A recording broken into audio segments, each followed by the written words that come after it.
Like from your perspective as, a player that's grown up, in Oshkosh and gone through a bunch of different levels of basketball, like what is your take on how Oshkosh is, such a good place for basketball? Well, for one, there's not much to do here. There's not a lot of guys that, make it out, but then you see guys like Tyrese start to do it. Halliburton. He'll take it. He'll backpedal a three for the win. And I think that's the biggest thing is just the generations of kids watching older players, high school kids play basketball and just being like, yeah, I want to be like him one day. Players are starting to stay in the gym constantly and consistently because they want to be like that next person.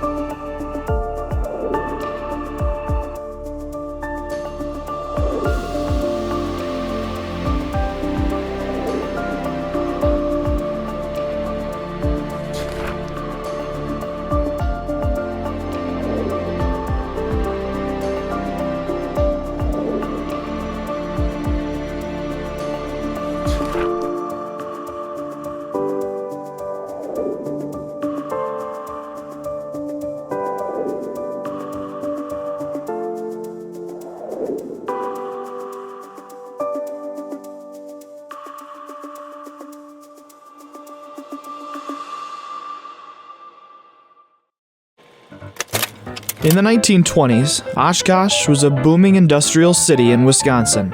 With a population of over 33,000 at the time of the 1920 census, the city was the fifth largest in the state. The decade marked a shift in Oshkosh from its lumber roots on the Fox River to being a state leader in manufacturing from companies such as Oshkosh Motor Truck and Rockwell Automation. In 1929, Oshkosh gave birth to one of the first professional basketball teams in Wisconsin. Arthur Haywood returned to Oshkosh after a stint as a sports writer in Washington, D.C., and became the sports editor of the Oshkosh Daily Northwestern. It was at the Northwestern where Haywood created the idea of a pro basketball team in the city. So the sports editor kind of wanted something that residents could do in the wintertime, and because Green Bay was able to support a wintertime sports league or bigger sports leagues, they thought if Green Bay can do it, we can do it. So he approached Lonnie Darling, who was a seed salesman at the time at a local company, and kind of talked to him about it, and Lonnie was interested. Being a seed salesman is more or less a seasonal job. You don't sell seeds all through the year, so that was something he was willing to take on and do in his winter months. Dubbed the All Stars by Darling, the 1929 team included future Basketball Hall of Famers Branch McCradden from the University of Indiana, Harold Bud Foster from UW-Madison, and Charles Feed Murphy from the University of Loyola Chicago. Before that trio of players hit the court, Oshkosh was 6-11 in its inaugural season. But once Darling was able to attract top professional talent, the All-Stars went 15-2 to close out their first season and was deemed champions of Wisconsin after beating the Beloit Fairies. The All-Stars were a barnstorming team in their early years, traveling around the Midwest playing whoever they could. Competition could materialize at night and disappear just as fast the next morning. It was before there was any kind of network or framework that teams officially operated within. So at this time, Oshkosh operated more on they would kind of just travel around to mostly other Wisconsin areas and locations and play other teams. There was no official set roster or team list. Team members could switch teams overnight. Day to day, they kind of got to pick and choose who they played for. And the players were independent agents, so they could play for one team, and then they would just play for another team, maybe a team that they'd played against 2 nights before. So it was the leagues were kind of crazy because of that, and thus they tried to get players to sign up with a team exclusively. And if that was the case, they wanted to have exclusivity of playing other teams, and thus they formed leagues, and some didn't make it. With the onset of the Great Depression at the turn of the decade, the All-Stars themselves nearly didn't make it.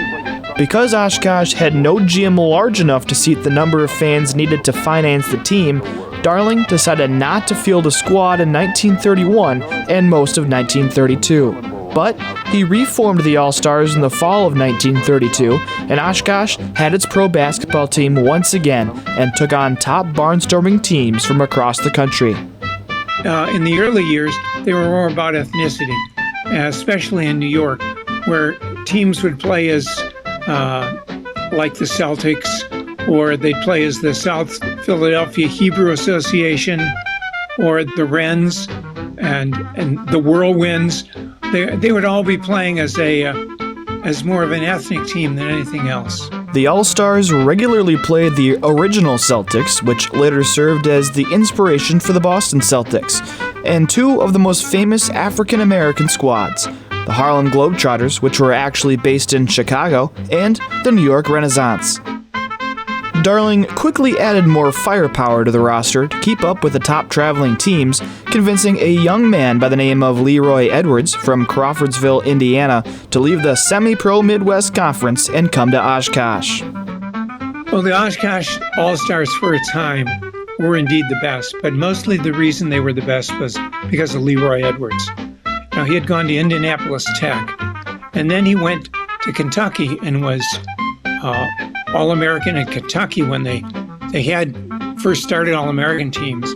He was big. He was 6'4", 6'5", depending on who you talk to. He was rugged, and he was an accurate shooter. And the All-Stars were really built around him. The All-Stars were willing to let Edwards be the big star because he was good. They weren't selfish. Edwards was the best until he was the best big man until George Mikan came along. And that made them able to be really good. There weren't that many good ball players who actually knew the game, and the All-Stars did, and they knew that their meal ticket was Edwards. Oshkosh played the Renaissance in a 2-game series in 1936, drawing such large crowds that Darling organized a best-of-5 series for the following year. It was decided between the two owners that the winner of the quote-unquote World Series would be named the World's Champion of Basketball. The All-Stars lost the series 3-2, but the Wrens owner agreed to extend the World's Series to a best-of-7. Oshkosh won the next 2 games, claiming the title of World Champions. So it was actually really popular. The games did really well, even being in kind of Jim Crow era, segregated North America and United States. And Wisconsin actually had their own all-black team out of Milwaukee that the state was aware of and used to and who played around. So it wasn't a brand new concept for them when the Renaissance came. One report I read from one of the Renaissance players, he noted that they didn't have problems finding hotel rooms or places to eat, but then other things I've read said otherwise. So that I can't say for sure. I don't know exactly. I know even within the Fox Valley, different cities were more hospitable to African Americans than others. But from a basketball standpoint, it was well received and was very popular. Well, they were the two best teams at the time. It's interesting that the Wrens, the New York Wrens, almost never played in the Renaissance Ballroom. They were constantly on the road. They had a number of great players, and still able to talk to before he died was Pop Gates. And he played and then coached. They were the same kind of team. The only thing they didn't have was the fact that they didn't have a home as such. They made more money traveling, and they traveled by train. Sometimes they had their own bus, but the Wrens moved the ball and they all shot the ball, and they played good defense and they were fast. So I wish I could have seen them. There are occasional films of a little bit of the Wrens, like a few minutes, but the way the film was at that time, you couldn't tell how fast they really were. Most of this ended up with money. As the 1930s progressed, the Oshkosh All Stars continued to sell out arenas. Fans packed into the Oshkosh Recreational Building on Division Street for home games, sometimes standing in the aisles to see their beloved All Stars. The All Stars had to play their games during the 1938-39 season at the Merrill School Gymnasium because they needed more seats to fit such large crowds. The previous season, over 20,000 total fans attended All Stars home games, more than half the population of the city. Even the Merrill School Gym proved too small for the All Stars, who moved to the South Park Gym, which could hold 2,300 fans. Stores in Oshkosh would close Saturday night because there would be no business during All Stars games. The All Stars even had so much interest that they had to have a wait list like the Green Bay Packers for season tickets. Doors opened a couple hours before any gameplay started. Fans would line up hours before to get tickets, get in their seats. Once doors opened, everybody got their seats. They started with an opening game, and then after that, you would have the All Stars play whoever they were playing. That was later at night, maybe sometimes 8:30. During games, they would do this thing, and I've read it's a European tradition, but they would throw hot pennies on the court for kids to pick up and burn their little fingers and make a little bit of change, I guess.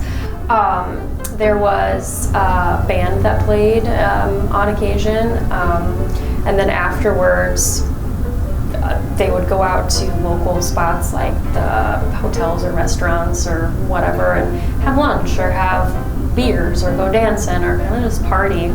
Oshkosh was really, really invested in their team. There's a restaurant in Butamore called the White House. The All Stars would go hang out at the White House. And I went to church with a man who was a child, and they lived upstairs. So he and his brother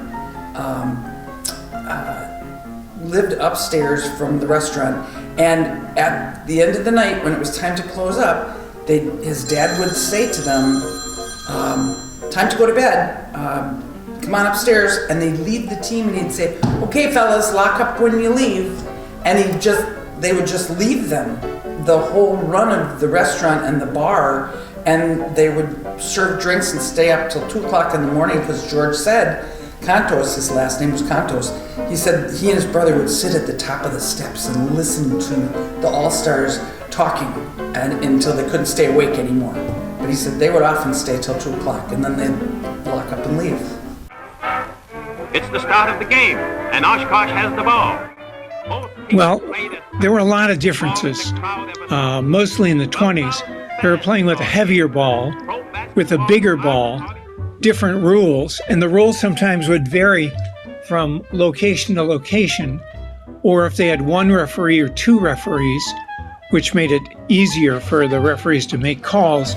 And double dribbling in this sense was not that you dribbled with two hands so much as you could dribble, stop, and dribble again. So it would be a discontinued dribble, we would call it today. And that was allowed. Shooting was terrible. A good shooting night would have been 1/3. Partly because the ball was heavy, partly because the game was so rough, it was hard to get a shot off, and referees had a lot of discretion in calling fouls, and didn't call that many, and if they did, probably every player would have fouled out. It was a very rough game. Most players up until the mid-20s were shooting two-handed, and they didn't shoot jump shots. Nobody left the floor, probably until the 30s when Joe Folks came from Kentucky and mastered the jump shot. Most players stayed on the ground. The ball moved quickly, and you didn't shoot until you were wide open, and then you had to worry about somebody hitting you anyway. Shooting percentage was in the 20s. No, it also was interesting that all free throw shooters were shooting underhanded. In the 1930s, John Wooden made 100 free throws in a row and was given an award, and then made 34 more in a row. So free throw shooting, despite looking weird being underhanded now, was extremely accurate at that particular time, and everybody did it. No one would shoot an overhanded shot. Despite the terrible shooting percentages, Oshkosh became known as the point-per-minute team because they averaged 40 points per game across 2 20-minute halves. To create a better product for the fans, teams began changing rules to increase scoring. In 1935, the Midwest Conference eliminated the jump ball after every foul shot in order to speed up the game, and in 1936 was also the first to eliminate the jump ball after every basket. While he played in the Midwest Conference and before he came to Oshkosh, Leroy Edwards was credited by many as the reason for another rule change, the 3-second violation. There was another rule that had not been there before, and players just hung around there and the referees weren't going to call anything because there wasn't a rule. He would just stand there. They'd give him the ball. If he missed, he'd stay there. There had to be something to open up the game a bit, and it certainly was emphasized when Mikan was playing, because Mikan was 6'8", 6'9", and if he had just stayed in there all the time, he might have scored 40 points a game.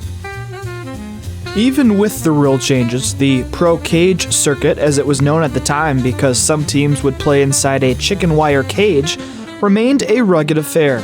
In many games, an all-out brawl would take place on the court between teams after a bad call or disagreement.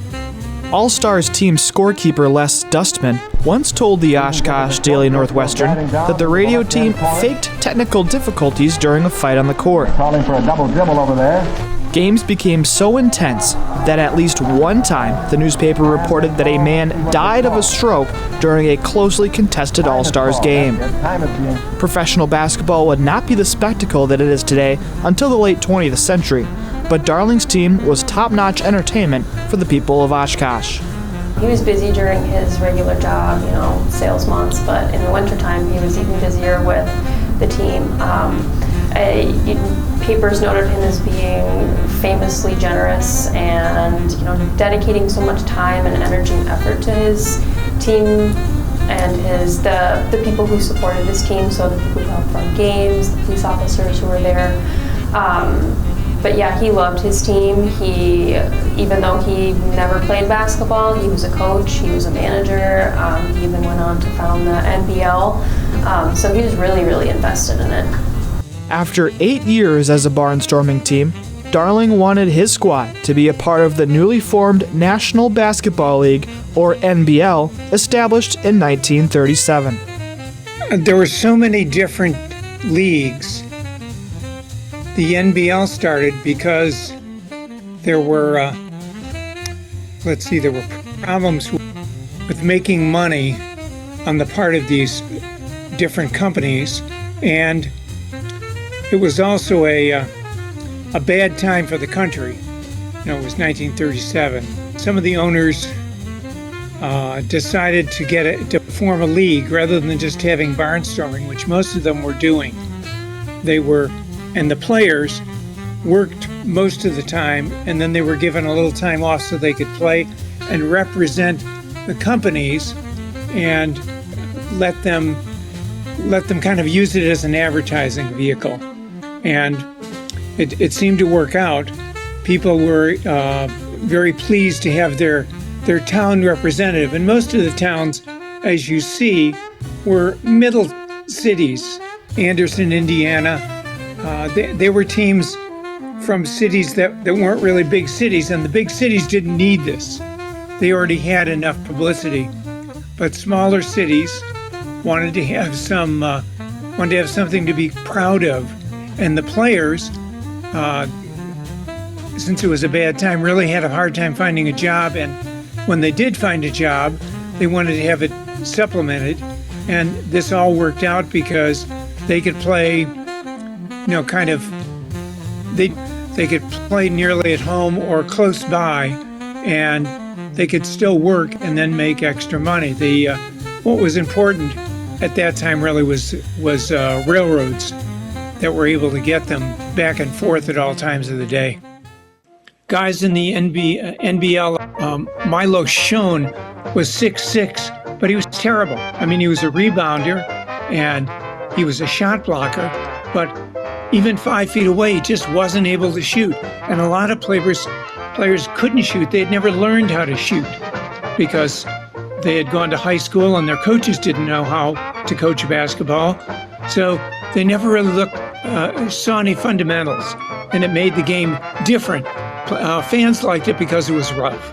2 years prior, in 1935, The Midwest Conference had begun to operate as the region's top basketball circuit.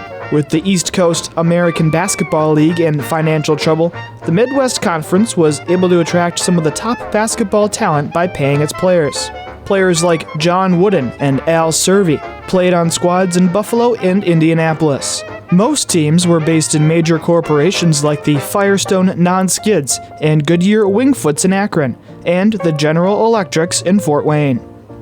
After 2 seasons, the Midwest Conference decided to rebrand as the National Basketball League and reformed to include 13 teams in its first season. In the 1937-38 season, Oshkosh won its first 16 games and was the top seed in the 7-team Western Division. With Darling serving as the manager and former All Stars player George Hotchkiss as head coach, Oshkosh swept John Wooden's Whiting Caesar All-Americans in the first round of the NBL playoffs, setting up a heavyweight bout for the league championship against the Akron Goodyear Wingfoots. Akron won the first game of the 3-game series 29-28 in Oshkosh by waiting to play its top players until Edwards was worn out and hit the bench.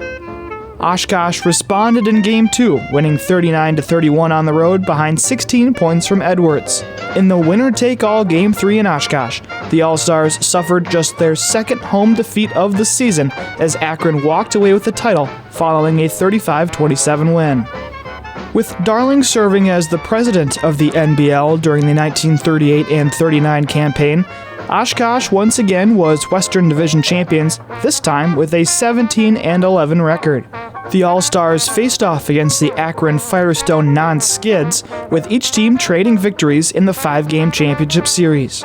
In the winner-take-all Game 5, Akron claimed the league championship at home 37-30 in front of 3,000 fans. While the Firestone players went back to the factories, Oshkosh headed to Chicago to compete in the first-ever invite-only World Professional Basketball Tournament held at the Chicago Coliseum against mostly barnstorming squads. The All-Stars defeated Sheboygan to reach the championship, only to fall to the New York Renaissance 34-25. Darling began to sell stock shares to raise money for his team during the 1939 and 40 season, bringing in all-NBL player Charlie Shipp from the Goodyear Wingfoots. Leroy Edwards won his 3rd straight NBL Most Valuable Player award as the All-Stars once again found themselves in the league championship series. Just like the previous year, though, the Akron Firestone Non-Skids proved too much for Oshkosh, retaining the title 3-2. After 3 straight seasons losing in the NBL Finals, Darling promised the 1940 and 41 campaign would be different. In the 7-team league, Oshkosh became the #1 overall seed in the playoffs with an 18-6 record, sweeping the Firestone Non-Skids 2-0 in the opening round. In the championship, the All-Stars met up with their in-state rival Sheboygan, but the Redskins had no hope against Oshkosh. The All-Stars won Game 1 53-38, took home Game 2 44-38, and on March 12, 1941, Oshkosh clinched its first NBL championship with a series sweep over Sheboygan. Well, it didn't mean that much except for community pride, and it was important. In the big cities, they didn't care. I mean, truly, New York, Chicago, Boston, Philadelphia, they had lots of things, but there was really nothing to speak about in terms of community pride that would go beyond the city limits, except in the NBL. So when they would win a title, it would be kind of like today, analogous to the Seahawks in their parade. I mean, it was very similar. It was the best thing that happened to the city, and they would support it, and it made them proud of being residents of Anderson or Whiting or even Cincinnati. The All-Stars tried to cement themselves as the best team in the country at the 1941 World Professional Basketball Tournament, but Oshkosh was upset in the closing minutes of the championship game, falling to the Detroit Eagles 39-37. 10 days after Oshkosh was upset by Detroit, another team in Wisconsin was able to reach a championship game. The University of Wisconsin faced off against Washington State in the 1941 NCAA Championship on March 29th. The Badgers claimed its only national title to date following a 39-34 victory. Wisconsin's Gene England led the team with 13 points. Former All-Stars player Harold "Bud" Foster coached England into one of the stars of the 1941 Badgers team, earning him Big Ten MVP honors that season. In one of the biggest moves in the NBL offseason, Darling signed England to a $4,500 contract in the fall and went on to lead Oshkosh in scoring his rookie year. Well, he got a job in Clintonville as a coach. That kind of helped along with the cost of living. It was really just my older brother and my sister at the time, and they lived right on Broad Street, right across from the train station. So he could come here and do what he loved with the All Stars and supplement it with a teaching job. You have to know our dad. When you played gin with him, it didn't matter if you were an 8-year-old, just, how grandpas let kids win. Not my dad. He was so competitive, he had to win all the time. And I think that being the coach, I think he knew basketball, but I think maybe some of those young men at Clintonville weren't really that serious about it. Oshkosh again was the number 1 seed going into the playoffs in the 1941 and 42 NBL season with a 20-4 record. In the finals, the All-Stars met up with a new NBL franchise, the Fort Wayne Zollner Pistons. Led by future Basketball Hall of Famer Bobby McDermott, the Pistons took Game 1 61-43. The next day, both squads took the train to Oshkosh, and 1,700 fans at the South Park Gym watched Edwards score an NBL record 35 points in a game as the All-Stars beat the Pistons 68-60. In the deciding Game 3, little-known Lou Fats Barley from the University of Minnesota Duluth scored a team-high 18 points to help the All-Stars squeak past Fort Wayne 52-46 in front of over 2,000 fans to win back-to-back NBL titles. 2 days after winning the NBL championship, the All-Stars were in Chicago with high hopes of making a run in the World Professional Basketball Tournament. In the quarterfinal round, Oshkosh defeated the New York Renaissance 44-38 behind Gene England's 13 points. The next day, the All-Stars beat the Harlem Globetrotters 48-41 to set up a rematch with the Detroit Eagles with the title of world champion on the line.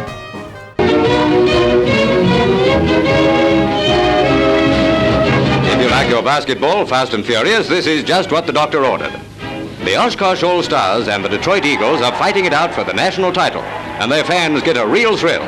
It's a rip-roaring neck-and-neck affair, with both sides squaring things up to even the score at steady intervals.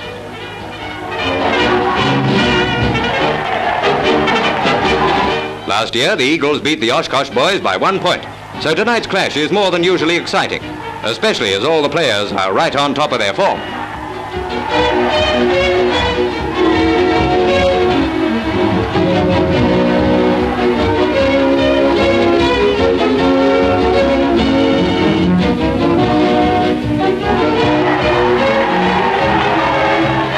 This time, the game goes to Oshkosh, who win 43-41.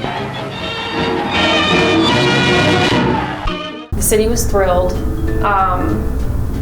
When they came home, actually, they had crowds and crowds, hundreds and hundreds of people. They were waiting to receive them at the train depot. There was a photo of it in the paper. So it was definitely, it was a big deal. With both the NBL and World Professional Basketball Tournament titles in hand, Oshkosh celebrated with its pro team. But with the onset of World War II, Oshkosh lost nearly all of its championship roster and hung on to just Leroy Edwards, Charlie Shipp, and Ralph Vaughn for the entirety of the 1942 and 43 season. They missed out on the NBL playoffs with an 11-12 record.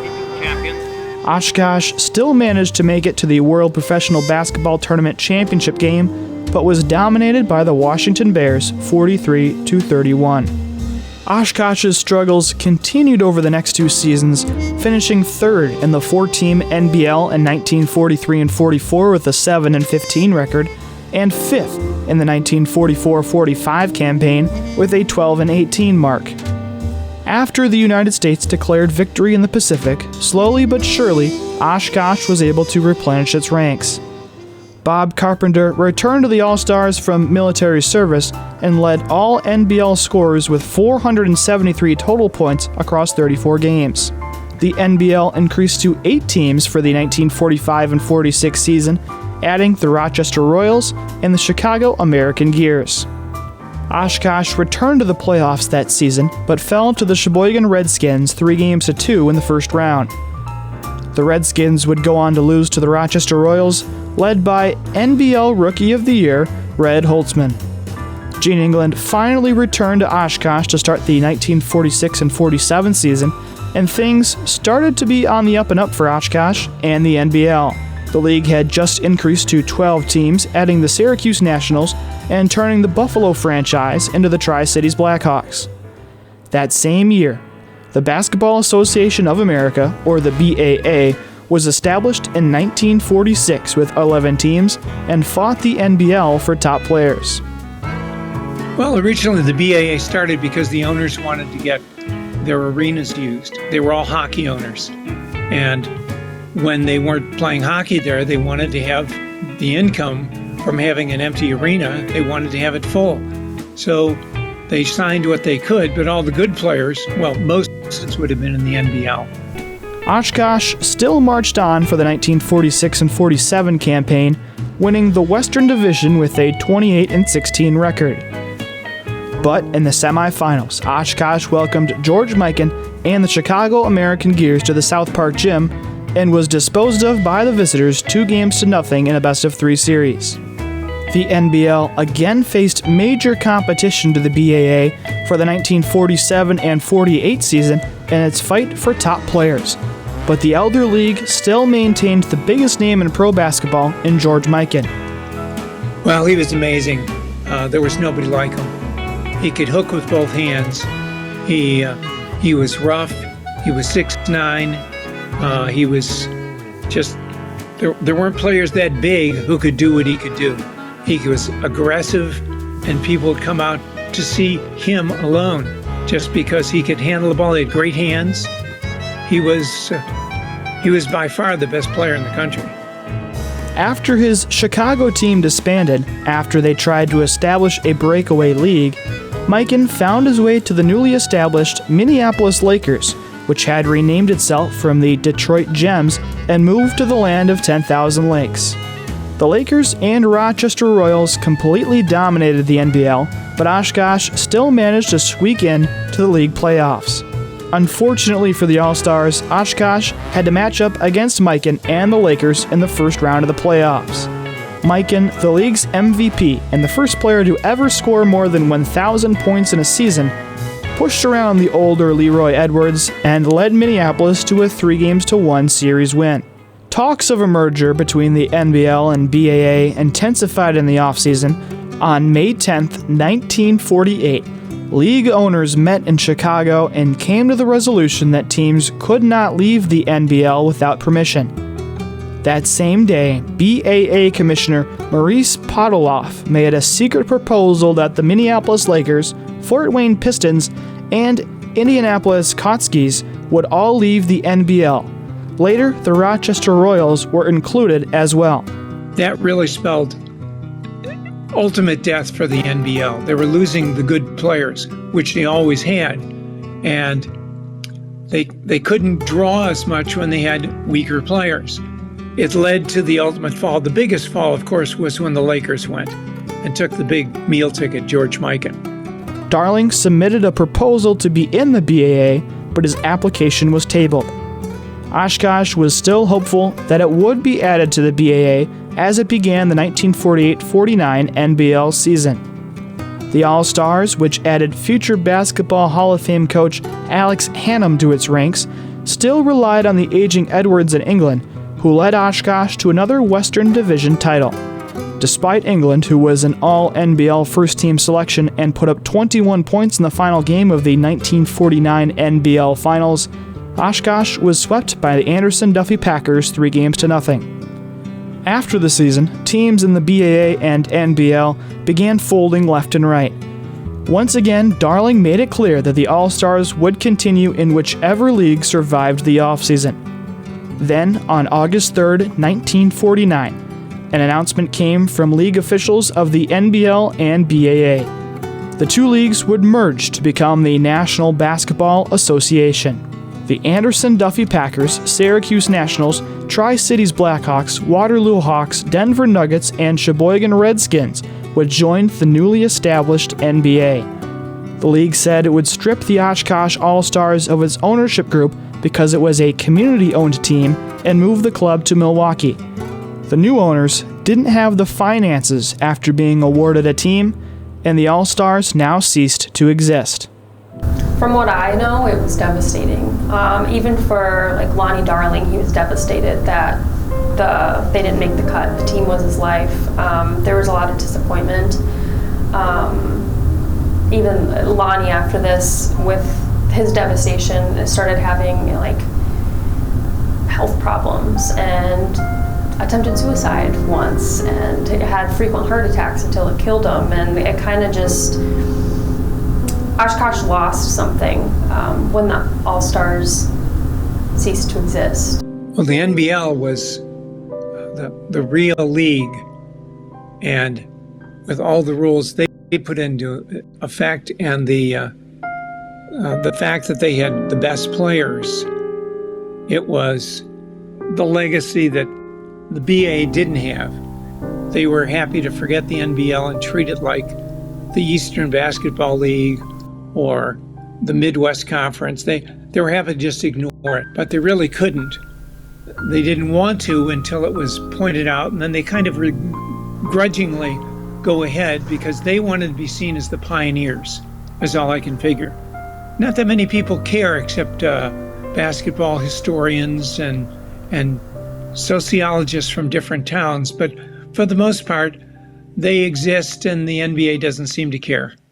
But you walk around Oshkosh and people would say to me, "Is your dad Gene England?" I got that all the time. Yeah, it was kind of hard growing up like that.